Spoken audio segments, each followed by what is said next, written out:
40 দিন আগে আকাশের ভিতরে আল্লাহ ঘোষণা করে দেয়, ও ফেরেশতারা, ওই যে অমুক গ্রামে আব্দুল সাত্তার বা আব্দুল জব্বার নামে একটা লোক আছে, এই লোকটাকে আমি আল্লাহ নিজে ভালোবাসি, সে আমার প্রিয় বান্দা, অতএব 40 দিন পরে তার রূহটা কবজ করা হবে, মালাকুল মউতে তার জানটা কবজ করে নিয়ে আসবে। ও ফেরেশতারা, আমি অমুক বান্দাকে মনে প্রাণে ভালোবাসি, আমার প্রিয় বান্দা হওয়ার কারণে আকাশের যত ফেরেশতা আছো গো, তোমরাও তাকে মনে প্রাণে ভালোবাসিও। আল্লাহ রাব্বুল আলামিন ঘোষণা দিয়া দেয়। এই জন্য মৃত্যুর যখন সময় হয়ে যায়, মৃত্যুর সময় হওয়ার সাথে সাথে আল্লাহ রাব্বুল আলামিন ফেরেশতাদেরকে ডাক দেয়া বলেন, ও মালাকুল মউত, আমার এই প্রিয় বান্দাটার রূহটা যখন কবজ করবা, আমি আল্লাহ এমনি এমনি কবজ করতে দিব না, কারণ সাকরাতুল মউত, মৃত্যুর একটা যন্ত্রণা আছে। এই বান্দার মৃত্যু যন্ত্রণা যেন না হয়, এই জন্য আমি একটা অল্টারনেটিভ ব্যবস্থা করতেছি যাতে মৃত্যুর যন্ত্রণা না হয়, কারণ ওই লোকটা হচ্ছে আমার প্রিয় বান্দা। এবার ফেরেশতারা ডাক দেয়, বলে, প্রভু গো, কিভাবে তার মৃত্যু যন্ত্রণা লাঘব করা যায়, কিভাবে মৃত্যু যন্ত্রণা তাকে না দেওয়া যায়? আল্লাহ ডাক দিয়ে বলেন, ও ফেরেশতারা, জান্নাতের যত ফেরেশতা আছো, আমি 500 ফেরেশতাকে জান্নাত থেকে অবতরণ করাইয়া দিলাম। প্রত্যেকটা ফেরেশতার হাতে এক একটা করে ফুলদানি থাকবো, প্রত্যেকটা ফেরেশতার হাতে এক একটা করে খুশবুদানি থাকবো, প্রত্যেকটা ফেরেশতার হাতের ভিতরে একটা করে জান্নাতের সিনারি এবং দৃশ্য থাকবে। এই 500 ফেরেশতা ওই আমার প্রিয় বান্দার রূহ কবজ করার যখন সময় হয়ে যাবে, ওই সময় এই 500 ফেরেশতা ডান দিকে যায় জান্নাতের ঘরটা তাকে দেখাবে, বাম দিক থেকে আরেক ফেরেশতা যায় জান্নাতের যে বালাখানাটা আছে এই বালাখানাটা তুইলা ধরবে, আরেক ফেরেশতা পিছনে যায় জান্নাতের হুজরা শরীফ আছে ওইটা দেখাবে, আরেক ফেরেশতা সামনে গিয়া বলবে, এটা তোমার জান্নাতের কুরসি, এইটা তোমার জান্নাতের কেদারা। এইভাবে জান্নাতের দৃশ্য আর সিনারি গুলা এইদিকে 500 ফেরেশতারা দেখাইতে থাকবে। বান্দা আর নিজের জীবনের কোনো টেরই পাবে না, রূহ কবজ হবে এটা তার মনেই পড়বে না। ওই জান্নাতের দৃশ্যগুলা দেখতে থাকবে আর মনে মনে মজা গ্রহণ করতে থাকবে। এইদিকে আল্লাহ রাব্বুল আলামিন মালাকুল মউতকে ডাক দেয়া বলবে, মালাকুল মউত, এখন আমার বান্দা আর নিজের বডির চিন্তায় নাই, নিজের রূহ কবজের চিন্তায় নাই, আমার বান্দার চিন্তা ভাবনা এখন জান্নাতের ভিতরে ঢুকে গেছে। সুতরাং এই মুহূর্তে যদি তার রূহটা ধরে টান দাও, আমার বান্দার সাকরাতুল মউতের যন্ত্রণা হবে না, আমার বান্দা জান্নাতের দৃশ্যগুলা দেখতে থাকুক, আর মালাকুল মউত তুমি অপর দিকে তার রূহটা টান দিয়া জান্নাতে নিয়ে আসো। টেরি পাবো না, এমন ভাবে টান দেবে, সিনারি দেখাইতেছে, এইদিকে মালাকুল মউতের রূহটা আস্তে করে টান মারতেছে, এটা মনেই হবে না যে আমার মৃত্যু হলো। চিল্লায়ে বলেন সুবহানাল্লাহ। এই জন্য প্রিয় বান্দা হওয়ার দরকার আছে না নাই? প্রিয় বান্দা যদি কেউ না হইতে পারে, আল্লাহ রাব্বুল আলামিনের দরবারে কোনো নিস্তার নাই, কোনো ক্ষমা নাই, কোনো উপায় নাই। আল্লাহর প্রিয় বান্দা হইতে পারবে। ফেরাউন আল্লাহর প্রিয় বান্দা ছিল না, নমরুদ আল্লাহর প্রিয় বান্দা ছিল না, আবু জেহেল আল্লাহর প্রিয় বান্দা ছিল না, আবু বকর আল্লাহর প্রিয় বান্দা ছিল, উমর আল্লাহর প্রিয় বান্দা ছিল, আলী আল্লাহর প্রিয় বান্দা ছিল, উসমান আল্লাহর প্রিয় বান্দা ছিল। এই জন্য আল্লাহ রাব্বুল আলামিন দুনিয়ায় থাকতে এই প্রিয় বান্দাদেরকে জান্নাতের সুসংবাদ আল্লাহ দিয়া দিছে। কথা ঠিক না ঠিক? এই জন্য অনেকেই নিজেকে বান্দা বললে, গোলাম বললে শরম বোধ করে, লজ্জা বোধ করে। নিজেকে বান্দা পরিচয় দেওয়া এটা কোনো লজ্জার বিষয় না। লজ্জার বিষয় কি? লজ্জার কোনো বিষয় না। যেই ব্যক্তি নিজেকে আল্লাহর প্রিয় বান্দা বলে ঘোষণা করতে পারবে, আল্লাহর নগণ্য গোলাম হিসেবে ঘোষণা করতে পারবে, আল্লাহ তাআলা ওই বান্দার প্রতি রাজি এবং খুশি হয়ে যায়। শুধু তাই না, এই পৃথিবীর ভিতরে যত মানুষ দুনিয়াতে আসছে, আরো আসবে কিয়ামত পর্যন্ত, যত মানুষ আসবে সমস্ত মানুষের মধ্যে সবচেয়ে বেশি সম্মানী মানুষ, সবচেয়ে বেশি শ্রেষ্ঠ মানুষ হলো আমাদের নবী, বিশ্ব নবী রহমাতুল লিল আলামিন। এত বড় নবী, মানুষদের সর্দার, যুবকদের সর্দার, সমগ্র মানুষের সর্দার, সমস্ত নবীদের সর্দার, সমস্ত রাসূলদের সর্দার, তবুও আল্লাহ ওই নবীকে নিজের বান্দা ঘোষণা করেছে। আল্লাহর নবীও আল্লাহর বান্দা ছিল, কথা ঠিক না বেঠিক? কালেমা শাহাদাতের ভিতরে আছে আশহাদু আন্না মুহাম্মাদান আবদুহু ওয়া রাসূলু। এখানে আব্দুল মানে বান্দা, মানে আমি সাক্ষ্য দিলাম মুহাম্মদ সাল্লাল্লাহু আলাইহি সাল্লাম আল্লাহর বান্দা এবং রাসূল। কথা ঠিক কি না? আল্লাহর প্রিয় বান্দা হইতে হলে আল্লাহ নবী, বিশ্ব নবী আল্লাহর কাছে খুব দামি ছিল, এই জন্য আল্লাহ বিশ্ব নবীকে বান্দা ঘোষণা করেছেন। মেরাজ শরীফে যখন আল্লাহ নবী বাইতুল মুকাদ্দাস পর্যন্ত ভ্রমণ করলো, ওই বাইতুল্লাহ শরীফ থেকে বাইতুল মুকাদ্দাস পর্যন্ত মেরাজে গেছে নাকি যায় নাই? ওই সময় আল্লাহ কোরআনের আয়াত নাজিল করে মেরাজের ঘটনা উল্লেখ করেছেন।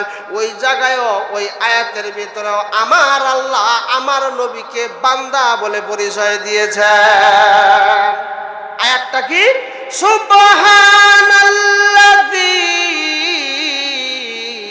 আসরা বিআবদিহি লাইলাম মিনাল মসজিদিল হারাম। বলেন আল্লাহু আকবার।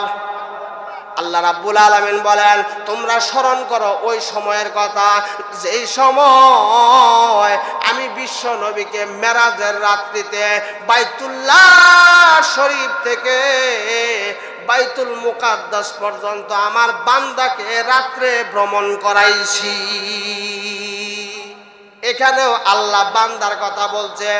আল্লাহ নবী, বিশ্ব নবী রহমাতুল লিল আলামিন নিজেকেও বান্দা বলে পরিচয় দিয়েছে, নিজেকেও গোলাম বলে পরিচয় দিয়েছে। কারণ গোলাম জিনিসটা, বান্দা জিনিসটা হলো একটা অহংকারের বিষয়, গর্বের বিষয়, কথা ঠিক না বেটি? আল্লাহ নবী, বিশ্ব নবী রহমাতুল লিল আলামিন হযরতে আয়েশা রাদিয়াল্লাহু তাআলা আনহা বর্ণনা করেন, একদিন গভীর রাত, ওই গভীর রাত্রের ভিতরে আমি এবং আমার স্বামী বিশ্বনবী রহমাতুল লিল আলামিনের সাথে বিছানার ভিতরে ঘুমায়া যায়। রাত্র যখন গভীর হয়ে যায়, গভীর রাত্রে আমার হঠাৎ করে ঘুম ভেঙে যায়। আয়েশা রাদিয়াল্লাহু তাআলা আনহা ডাক দেয়া বলে, ঘুম ভেঙে যাওয়ার পর আমি বিছানার উপরে তাকায়া দেখি আল্লাহ নবী বিশ্ব নবী রহমাতুল লিল আলামিন বিছানার উপরে নাই। বিশ্ব নবী কোথায় গেল? গভীর রাত্রে নবীজিকে পাওয়া যায় না, বিছানার উপরে পাওয়া যায় না, বিশ্ব নবী কোথায় হারায়া গেল? আয়েশা চিন্তিত হয়ে গেছে। ডাক দেখো, আয়েশা বলেন, আমি বিশ্ব নবীকে ঘরের ভিতরে খোঁজাখুঁজি আরম্ভ করলাম। আল্লাহ নবী, বিশ্ব নবী কোথায় চলে গেল? গভীর রাত্রে আল্লাহ নবীকে দেখতে পারতেছি না কেন? এটা চিন্তায় মগ্ন হয়ে গেল। আয়েশা রাদিয়াল্লাহু তাআলা আনহা বলেন, আমি ঘুরতে ঘুরতে ঘুরতে ঘুরতে ঘুরতে ঘরের ভিতরে চক্কর দিতে দিতে দিতে দিতে দেখি এক জায়গায় আমার নবী, বিশ্ব নবী রহমাতুল লিল আলামিন নামাজের ভিতরে দাঁড়ায়া আল্লাহর দরবারে কান্নাকাটি করে। বলেন সুবহানাল্লাহ। আরো জোরে কর না সুবহানাল্লাহ। আয়েশা রাদিয়াল্লাহু তাআলা আনহা অবাক হয়ে গেছে। প্রচন্ড শীত, এত শীতের ভিতরে আল্লাহর নবী বিশ্ব নবী দাঁড়ায়া দাঁড়ায়া সারা রাত্র নামাজ আদায় করে আরামের বিছানাটা ত্যাগ করে দিছে। আল্লাহর নবী আল্লাহর শুকরিয়া আদায়ের জন্য দাঁড়ায়া নামাজের ভিতরে দাঁড়ায় গেছে। আয়েশা রাদিয়াল্লাহু তাআলা আনহা মনে মনে চিন্তা করে, ওগো আমি তো নিজেও কোরআন পড়ি। আয়েশা বলেন, আমি সূরা তাওবার ভিতরে পড়েছি, আমার আল্লাহ আমার নবী বিশ্ব নবী রহমাতুল লিল আলামিনের আগের গুনাহ মাফ করে দিয়েছেন, পরের গুনাহ মাফ করে দিয়েছেন, ভবিষ্যতের গুনাহ মাফ করে দিয়েছেন, অতীতের গুনাহ মাফ করে দিয়েছেন। এত ক্ষমার ঘোষণার পরেও আমার নবী বিশ্ব নবী কনকনে শীতের ভিতরে ঠান্ডা পানি দ্বারা ওযু করে তাহাজ্জুদের নামাজের ভিতরে দাঁড়ায়া দাঁড়ায়া আল্লাহর দরবারে কান্দে। হাদিস শরীফের ভিতরে আসছে, আয়েশা রাদিয়াল্লাহু তাআলা আনহা বলেন, আমি লক্ষ্য করে দেখি ও হাত্তা ওরিমাত কদমাহু, আল্লাহ নবী বিশ্ব নবীর পাও মুবারকটা ফুলে কলা গাছের মতো হয়ে গেছে। বলেন সুবহানাল্লাহ। আল্লাহ নবী বিশ্ব নবী রহমাতুল লিল আলামিনের পাওটা কেমন ছিল, পাও মুবারকটা কেমন ছিল, হাদিসের ভিতরে শামাইলে তিরমিজির ভিতরে লেখে আল্লাহ নবী বিশ্ব নবীর পাওটা ছিল প্রশস্ত, একটু বড় আকৃতির পাও ছিল। আমাদের অনেকের পায়ের ভিতরে পায়ের তলায় একটু দেখা যায় গর্তের মতো থাকে, একটু খোলা থাকে, কথা ঠিক না বেঠে, কিন্তু আল্লাহ নবীর পায়ের মুবারকের তলায় এরকম খোলা ছিল না, একটু গর্ত ছিল না, ওইটা পায়ের তলা গোশতের দ্বারা ভরাট ছিল। যখন নবীজি জমিনে পাও রাখত সমস্ত পাও জমিনের উপরে সমানভাবে বিছায়া যাইত। আল্লাহ নবী বিশ্ব নবী এই সুন্দর পা মুবারক দিয়া দাঁড়ায়া দাঁড়ায়া নামাজ পড়ে আয়েশা রাদিয়াল্লাহু তাআলা আনহা বলেন, আমি বিশ্ব নবীকে হঠাৎ আচমকা কোনো প্রশ্ন করি নাই, কিন্তু আজকে আমি একটা প্রশ্ন করব। বিশ্ব নবী সালাম ফিরানোর সঙ্গে সঙ্গে আমি একটা প্রশ্ন করব। আয়েশা, আমার নবী বিশ্ব নবী রহমাতুল লিল আলামিনের পিছনে দাঁড়ায়া আছে একটা মাত্র প্রশ্ন করার জন্য। আল্লাহ নবী সালাম ফিরায় না, দীর্ঘক্ষণ লম্বা লম্বা রুকু দিয়া সাজদা দিয়া নামাজ পড়ে। দীর্ঘক্ষণ দাঁড়ানো থাকার পর আয়েশা রাদিয়াল্লাহু তাআলা আনহা বলেন, আমার বাজার আয়েশা রাদিয়াল্লাহু তাআলা আনহা বলেন, আল্লাহ নবী বিশ্ব নবী রহমাতুল লিল আলামিন এবার ডান দিকে সালাম ফিরাইছে, আসসালামু আলাইকুম ওয়া রাহমাতুল্লাহ। এবার বাম দিকে সালাম ফিরাইছে, আসসালামু আলাইকুম ওয়া রাহমাতুল্লাহ। আয়েশার চান্স হয়ে গেছে। আয়েশা ডাক দেয়া বলে, আল্লাহ নবী গো, আমি তো আপনাকে একটা প্রশ্ন করার জন্য দাঁড়ায় আছি। আল্লাহ নবী ডাক দেয়া কয়, আয়েশা রে, তুমি আমাকে কি প্রশ্ন করবা বলো দেখি। আয়েশা ডাক দেয়া বলে, হুজুর গো, আপনাকে তো আল্লাহ আগের গুনাহ মাফ করছে, পরের গুনাহ মাফ করছে, আপনার শরীর মুবারকের ভিতরে কোনো গুনাহ নাই। আল্লাহ তো জান্নাতের সার্টিফিকেট আগেই আপনাকে দান করেছেন। এত মাসুম নিষ্পাপ হওয়া সত্ত্বেও আপনি এত কনকনে শীতের ভিতরে ঠান্ডা পানি দ্বারা ওযু করে তাহাজ্জুদের নামাজে দাঁড়ায়া দাঁড়ায়া এত মেহনত কেন করেন? এটা প্রশ্ন করছে। আল্লাহ নবী বিশ্ব নবী ডাক দিয়ে কয়, আয়েশা রে, তোমার প্রশ্নের উত্তর আমি এক কথাই দিব। কয় কথায়? এক কথায় উত্তর দিব। আল্লাহ নবী বিশ্ব নবী রহমাতুল লিল আলামিন এক কথায় আয়েশার প্রশ্নের জবাব দিয়েছে। সেটা ছিল আল্লাহ নবীর নিজের বাণী ছিল। আল্লাহ নবী নিজে বলেছেন এইভাবে, আফালা আকুনা আবদান শাকুরা। রে আয়েশা, তুমি যাই আমাকে বললাম আমার আল্লাহ আগের গুনাহ মাফ করলো, আমার পরের গুনাহ মাফ করলো। আমার আল্লাহ আমার শরীরের ভিতরে কোনো গুনাহ দেয় নাই, আমাকে নিষ্পাপ বানায়া দুনিয়ার ভিতরে পাঠাইছে। আল্লাহ রাব্বুল আলামিন এত কৃতজ্ঞ আমার উপর করলো, এত রহমত করলো, এত দয়া করলো, আমি কি ওই আল্লাহ আর কৃতজ্ঞশীল বান্দা হতে পারি না? বলেন সুবহানাল্লাহ। তাহলে এখানে আল্লাহ নবী নিজেই নিজেকে বান্দা পরিচয় দিয়েছেন। এটা বোঝানোর জন্য উদাহরণটা দিলাম। আল্লাহ নবী নিজেই নিজেকে কি বলেছেন? বান্দা পরিচয় দিয়েছেন। তাহলে গোলাম হওয়া এটা হলো গর্বের বিষয়, বান্দা হওয়া এটা হলো গর্বের বিষয়। কোন মানুষকে যদি আল্লাহ নবী নিজেও গোলাম বলে, তার কপালটাও খুলে যায়, তার কিসমতটাও খুলে যায়, তার ভাগ্যটাও খুলে যায়। আল কৌলুল বাদী নামক একটা কিতাব আছে, এই কিতাবের লেখকের নাম হলো ইমাম সাখাবী রহমাতুল্লাহি আলাই। ইমাম সাখাবী রহমাতুল্লাহ আলাই ওই কিতাবের ভিতরে একটা ঘটনা আনছে। তখন আর আমার নবী বিশ্ব নবী দুনিয়াতে নাই, দুনিয়া থেকে বিদায় হয়ে গেছে। হযরতে উমরের কালীন, উমরের যুগ, উমরের শাসন আমল। ওই সময় উমর রাদিয়াল্লাহু তাআলা আনহুর একটা সন্তান ছিল। উমর রাদিয়াল্লাহু তাআলা আনহুর একটা সন্তান ছিল। উমর রাদিয়াল্লাহু তাআলা আনহুর সন্তানের নাম ইবনুল উমর রাদিয়াল্লাহু তাআলা আনহু। তখন নবীজির আদরের দুলাল নাতিন হযরতে হুসাইন রাদিয়াল্লাহু তাআলা আনহু বেঁচে আছে। হুসাইনেরও বয়স কম, শৈশবকাল। আবার আব্দুল্লাহ ইবনে উমরেরও বয়স কম, শৈশবকাল। দুইজনে খেলাধুলা করতেছে, বাচ্চা মানুষ, বাচ্চারা খেলাধুলা করে না? হযরতে আব্দুল্লাহ ইবনে উমর আর ইমাম হুসাইন রাদিয়াল্লাহু তাআলা আনহু খেলাধুলা করতেছে। খেলাধুলার মাঝখানে বাচ্চাদের ঝগড়া লাগে কি লাগে না? খেলতে খেলতেই এক বাচ্চা আরেক বাচ্চার সাথে ঝগড়া লাগে না? ঝগড়া লাগলে দুইজনে যখন পার্সাপার্সি করে, দস্তাদস্তি করে, যদি কেউ না হয়, কেউ হাইরা যায়, কেউ জিতে যায়, যে হাইরা যায় সেই কয়, যাস আমগর বাড়ির যাস, তোরে মজাটা বুঝাইয়ে দিমুনি, এই কইয়া ওখান থেকে স্থান ত্যাগ করে চলে আসে। কথা ঠিক না বেঠিক? বাচ্চারা ঝগড়া করে, ইমাম হুসাইনও বাচ্চা, আব্দুল্লাহ ইবনে উমর রাদিয়াল্লাহু তাআলা আনহু নিজেও বাচ্চা। দুই বাচ্চায় খেলাধুলা করতেছে। এই সময় খেলাধুলা করতে করতে আব্দুল্লাহ ইবনে উমর রাদিয়াল্লাহু তাআলা আনহু এবং নবীজির নাতি হযরতে হুসাইন রাদিয়াল্লাহু তাআলা আনহু, এই দুইজনের মধ্যে একটা ঝগড়া লাগছে, একটা তর্ক বিতর্ক লাগছে।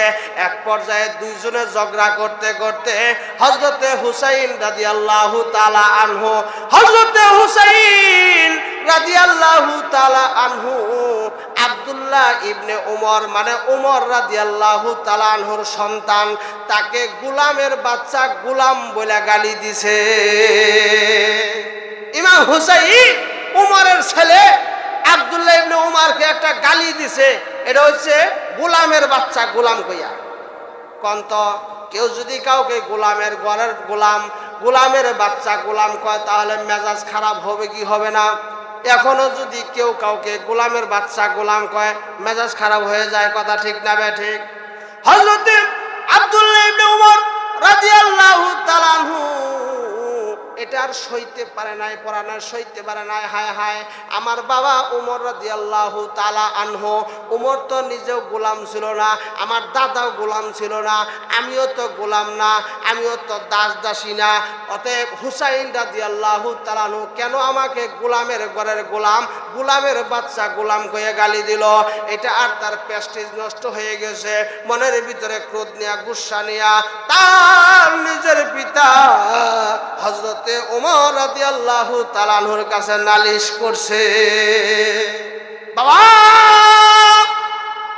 তুমিও গোলাম না, আমিও গোলাম না, কিন্তু নবীজির নাতি হযরতে হুসাইন আমাকে গোলামের বাচ্চা গোলাম কয়ে গালি দিল, বান্দির ঘরের বান্দি বলে গালি দিল।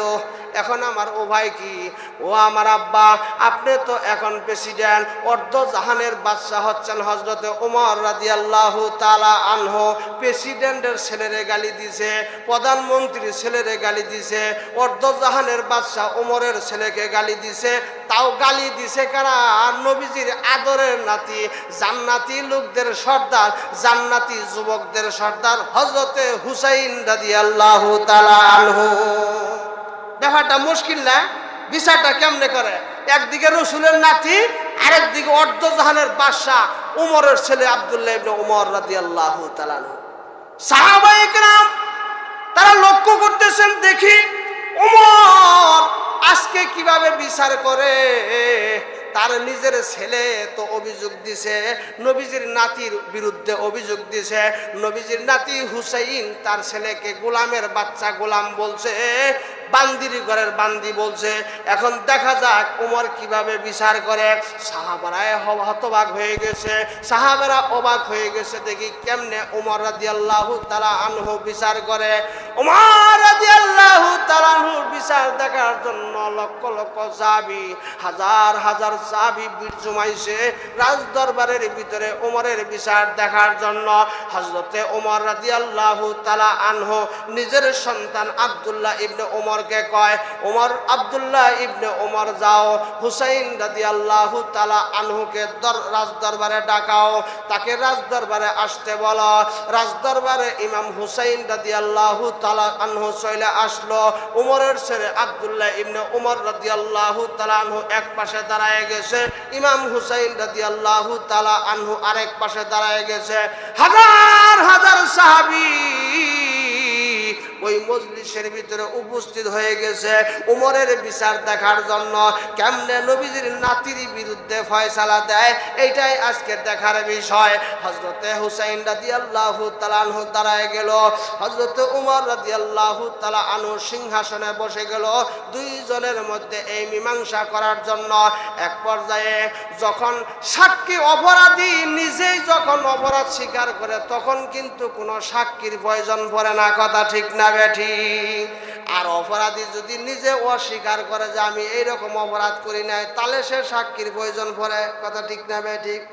হযরতে ইমাম হুসাইন রাদিয়াল্লাহু তাআলা আনহু যখন রাজ দরবারের ভিতরে দাঁড়ায় গেছে, হযরতে ওমর রাদিয়াল্লাহু তাআলা আনহু কয়, ও হুসাইন, এখানে কি কোনো সাক্ষীর প্রয়োজন পড়বে নাকি তুমি নিজেই স্বীকার করবে? ইমাম হুসাইন ডাক দেয়া কয়, না, আমার কোনো সাক্ষীর প্রয়োজন নাই। আমি ইমাম হুসাইন জীবনে মিথ্যা কথা বলি নাই, আমি আজকেও মিথ্যা কথা বলবো না। ঠিক আছে, তুমি কি আমার ছেলেকে আব্দুল্লাহ ইবনে উমরকে তুমি গোলামের ঘরের গোলাম, গোলামের বাচ্চা গোলাম, বান্দির ঘরের বান্দি, এই বলে কি তুমি গালি দিয়েছ? হযরতে হুসাইন রাদিয়াল্লাহু তাআলা আনহু কয়, আমি সত্যটা অকুণ্ঠ চিনতে স্বীকার করে নিলাম, আমি ইমাম হুসাইন আপনার ছেলে আব্দুল্লাহ ইবনে উমরকে বান্দির ঘরের বান্দি বলেছি। হযরত উমর রাদিয়াল্লাহু তাআলা আনহু বলেন, কেন তুমি বললা? আমার সন্তান কি গোলামের বাচ্চা গোলাম বলে কেন গালি দিলা? হযরতে হুসাইন রাদিয়াল্লাহু তাআলা আনহু ডাক দেয়া কয়, ওগো অর্ধ জাহানের বাদশাহ ওমর, আমি কি ভুল বলছি কিনা, আমি কি মিথ্যা বলছি কিনা? কয় কেমনে? কয় আপনি তো আমার নানা বিশ্ব নবীর গোলাম ছিলেন। বলেন সুবহানাল্লাহ। আপনি নিজে আমার নানা জান বিশ্ব নবী রাহমাতুল লিল আলামিনের গোলাম ছিলেন। আপনি যদি নিজে গোলাম হন, আমার নানার যদি গোলাম হয়ে থাকেন, তাহলে আপনার সন্তান তো গোলামের ঘরের গোলামি হয়। বলেন সুবহানাল্লাহ। হযরত ওমর রাদিয়াল্লাহু তাআলা আনহু ঝরঝর করে চোখের পানিগুলো ছেড়ে দেয়, ডাক দেয়া কয়, হুসাইন রে, আমি উমরের তো এত আমল নাই, আবু বকরের যেই পরিমাণ আমল ছিল, আবু বকর রাদিয়াল্লাহু তাআলা আনহুর হিজরতের এক রাতের আমল দিয়া এই উম্মতের মধ্যে সর্দার, জান্নাতীদের সর্দার হয়ে গেছে। আমার তো আবু বকরের মতো কোনো আমল নাই। আমি তো কিছুদিন পরে কাফের ছিলাম আগে, তারপরে মুসলমান হইছি। অতএব আমি উমরের বৃহত্তম কোনো আমল নাই, যে আমল কাল কিয়ামতের ময়দানে, কঠিন হাসরের ময়দানে আল্লাহর দরবারে তুলে ধরবো আর আল্লাহকে বলবো, আল্লাহ গো, আমি উমর তো এই আমল করে আসছি, এর বিনিময়ে এর উসিলায় আমারে মাফ করে দাও। এইরকম কোনো আমল তো আমার নাই। ও হুসাইন,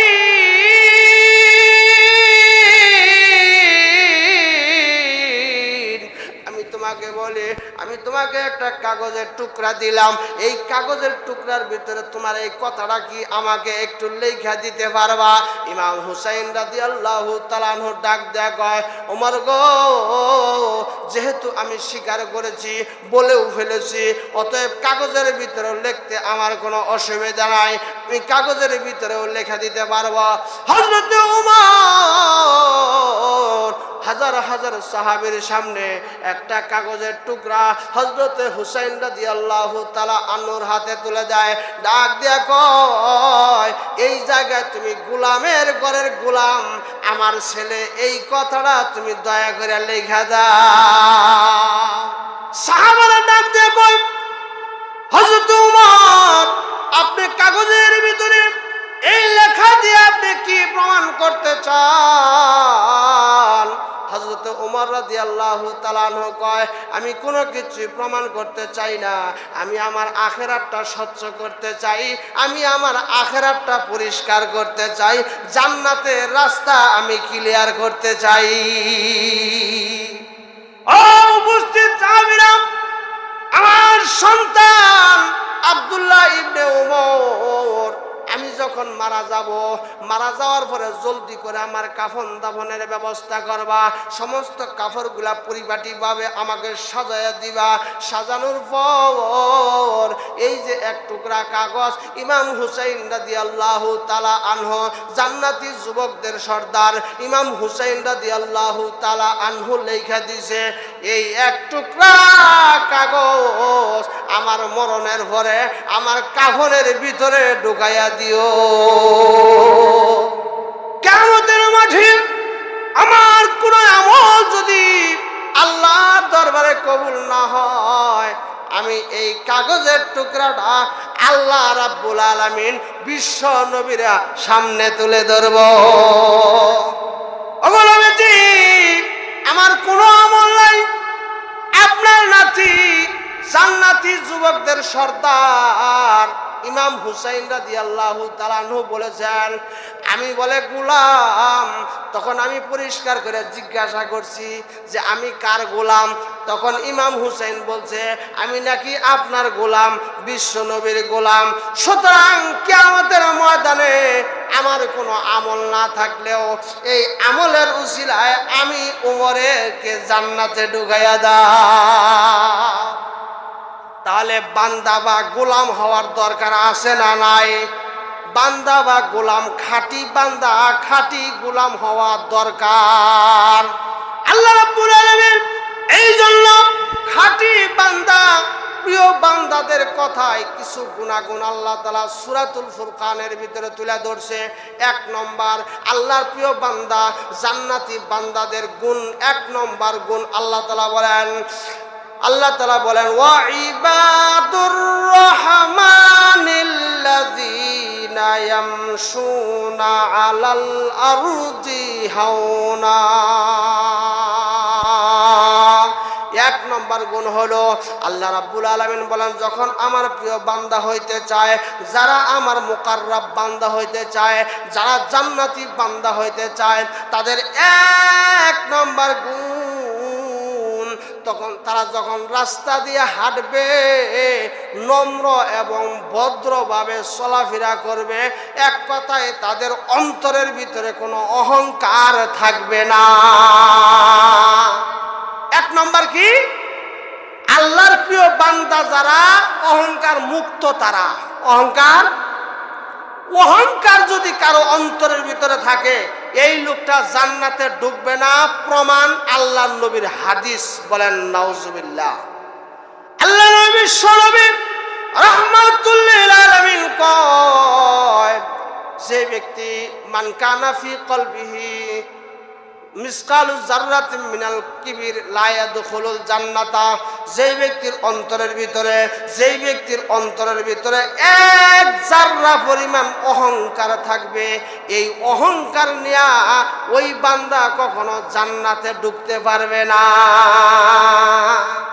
অহংকার যদি আপনাদের অন্তরে থাকে, আজকে অহংকারটা জায়গা ফেলায় দেন। অহংকার মানুষের পক্ষে এটা মানায় না। অহংকার একমাত্র আল্লাহর জন্য মানায়, কোনো মানুষের জন্য অহংকার মানায় না। কথা ঠিক না বেঠিক?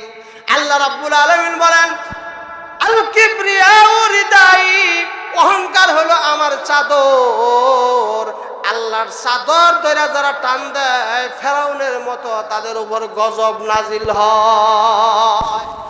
অহংকার যদি কারো অন্তরের ভিতরে থাকে, আজকে অহংকার দূর করে ফেলেন। অহংকার কোনোদিন, অহংকার নিয়ে আপনি জান্নাতে ঢুকতে পারবেন না।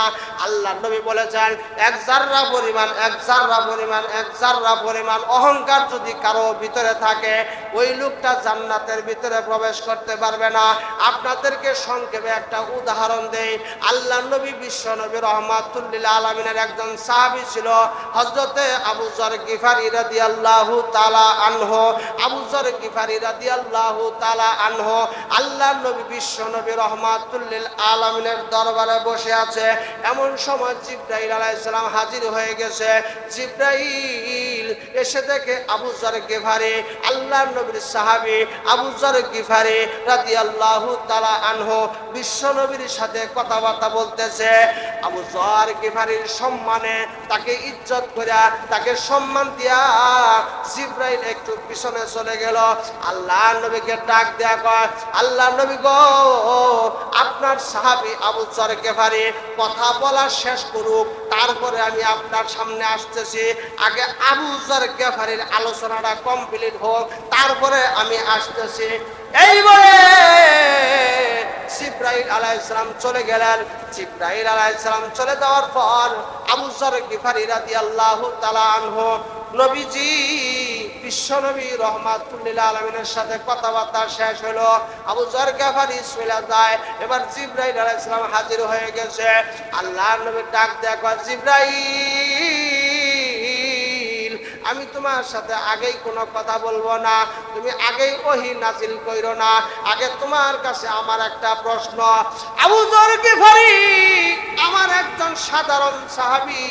আবু যর গিফারী যখন আমার সাথে কথা বলতেছিল, তুমি তাকে দেখে সম্মান করে পিছনে চলে গেলা। আবু যর গিফারীর নাম ধরে তুমি উচ্চারণ করলা। আবু যর গিফারীকে তুমি চিনো নাকি? আবু যর গিফারীকে এত সম্মান এবং মর্যাদা কেন করলা? জিবরাইল আলাইহিস সালাম ডাক দেয়া কয়, আল্লাহর নবী গো, আবু যর গিফারী আপনার সাহাবী, এমন একজন সাহাবী, শুধু আমি জিবরাইল তার নাম জানি, তাকে চিনি, বিষয়টা এমন নয়। বরং আকাশের ভিতরে হাজার হাজার লক্ষ লক্ষ কোটি কোটি ফেরেশতা আছে। এই আকাশের কোটি কোটি ফেরেশতা আপনার সাহাবী আবু যর গিফারীকে চিনে। ডাক দিয়ে কয়, আবু যর গিফারীকে কেন চিনে? আবু যর গিফারীর এত মর্যাদা কেমন হইলো? জিবরাইল ডাক দেয়া কয়, শুধু তাই না, আমার আল্লাহ সমস্ত ফেরেশতাদেরকে ডাক দেয়া বলছে, ও আমার ফেরেশতারা, তোমরা শোনো।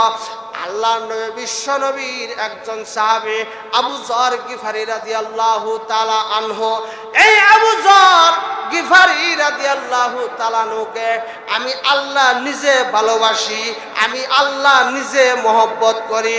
ও আকাশের সমস্ত ফেরেশতারা, তোমরাও আবু যর গিফারীকে ভালোবাসিও।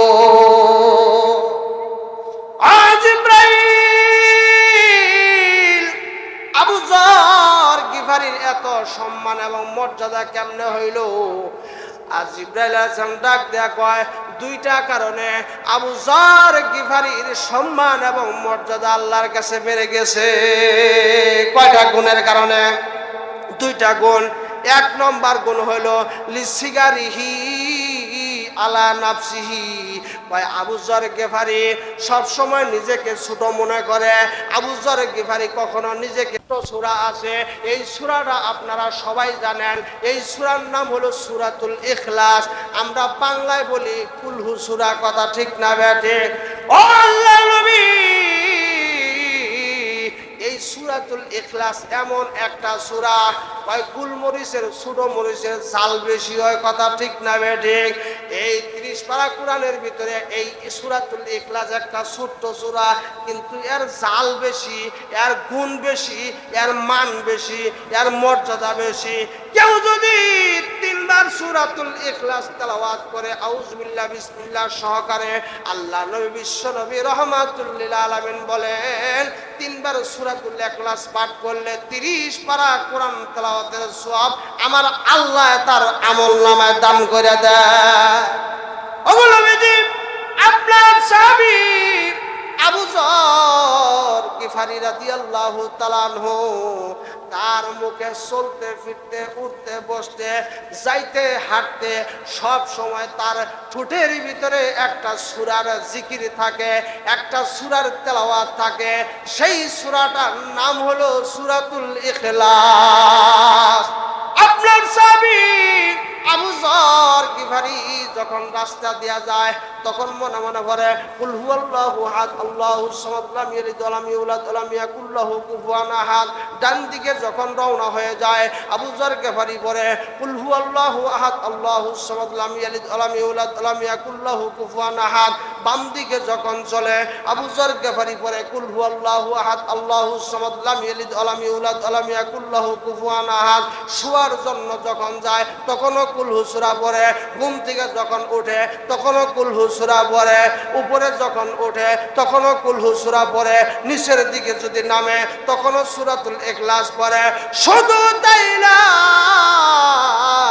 আরশের দায়িত্বরত যত ফেরেশতা আছে, আল্লাহ নবী বিশ্ব নবী রাহমাতুল লিল আলামিন বলেন আমি যখন মেরাজ শরীফে গমন করি জিবরাইল আমাকে ঘুরে ঘুরে আরশে আজিমটা দেখাইলো। আরশে আজিমের ভিতরে 360টা পায়া পাইলাম, বড় বড় পায়া। এই প্রত্যেকটা পায়ার নিচে 12টা করে শহর আছে। এই 12টা শহরের ভিতরে হাজার হাজার কোটি কোটি ফেরেশতা আছে। জিবরাইল আমাকে ওই সমস্ত ফেরেশতার সাথে সাক্ষাৎ করায় দেয়। আমি ফেরেশতাদেরকে সাক্ষাৎ করে জিজ্ঞাসা করি ঠোঁটে তারা যেন কি জিকির করে। আমি ফেরেশতাদেরকে জিজ্ঞাসা করলাম ফেরেশতারা রে, তোমরা ঠোঁটে ঠোঁটে কি জিকির করো, কি যেন তোমরা তেলাওয়াত করো? ওই আরশের সমস্ত ফেরেশতারা ডাক দেয়া কয় ও আল্লাহর নবী গো, আল্লাহ যেই দিন থেকে আমাকে সৃষ্টি করেছেন, আমাদেরকে সৃষ্টি করেছেন, ওই দিন থেকে আল্লাহ আমাদেরকে একটা জিকির নির্ধারণ করে দিয়েছেন। সেই জিকিরটা হলো সূরাতুল ইখলাস। বলেন সুবহানাল্লাহ। আবু যর গিফারিকে আল্লাহ ভালোবাসে, তার 2 নম্বর কারণ হলো আবু যর গিফারি বেশি বেশি সূরাতুল ইখলাস তেলাওয়াত করে। বলেন সুবহানাল্লাহ। আল্লাহ নবী বিশ্ব নবী রাহমাতুল লিল আলামিন বলে যদি কোনো বান্দা সূরাতুল ইখলাসকে মহব্বত করে, সূরাতুল ইখলাসকে যদি ভালোবাসে, এই সূরাতুল ইখলাসের মহব্বতই তাকে জান্নাত পর্যন্ত নিয়ে যাবে। বলেন সুবহানাল্লাহ।